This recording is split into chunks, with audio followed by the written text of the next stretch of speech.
পায়ের সমস্যা ছিল তো ভাই, মানে এখানে পায়ের সমস্যা ছিল, অ্যাক্সিডেন্ট করতে আসছিলাম, তারপর বাথরুমে গেছি, বাথরুমে যাওয়ার সময় এই পাশে যাই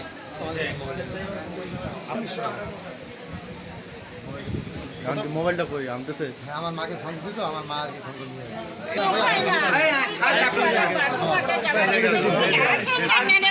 নাম কি রে? ফুকন।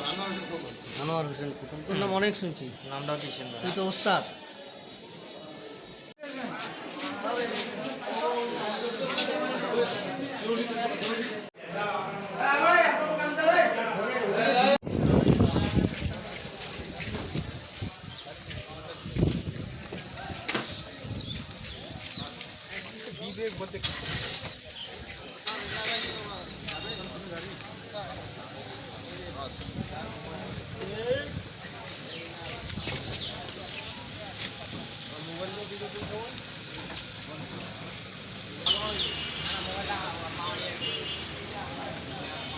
তিন থেকে চারজন আছে, ওরা প্রকাশ্যে বাথরুমে যায় ড্রাগস নেয়, ড্রাগস নেওয়ার পরে প্রত্যেকটা বেডে খেয়াল করে যে কার কি আছে না আছে, ওগুলো দেখার পরে তারপর ওরা টার্গেট করে, যখন একটু গ্যামজাম লাগে ওগুলো নিয়ে হাওয়া হয়ে যায়।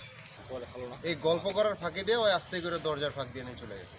তারপরে খোঁজাখুঁজি নেই, আজকে আমরা 3-4 দিন থেকে খালি খুঁজতেইছি, চোরকে খুঁজতেছি, এই যে আজকে পাইছি। পা কাটছি এবং ক্যান্সার, ফুসফুসিতে ক্যান্সার, এই রোগে ভুগতেছে। মোবাইল কবে দোতলা মেডিসিন ওয়ার্ডে রোগীর লোকজন একজন মোবাইল চোরকে আটক করে।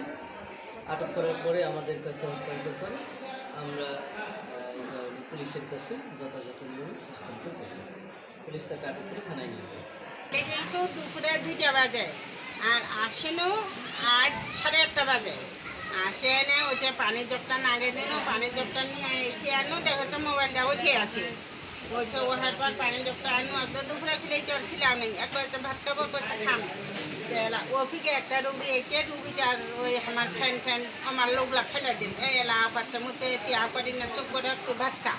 এলা ভান নিয়েছো, ভান নিয়ে এখানে 1 গাছ ভাত 6টা খিলাইছো, আর 1 গাছ খালি খিলাম। অমনি পাসবুকেও ঘুরে দেখা তো মোবাইল নেই, আমরাও ঘুরে দেখা করছো ও মোবাইলটা নাই। ওই জমি জায়গা বাড়ি ঘর কিচ্ছু নাই, সব শেষ করে দিয়েছো।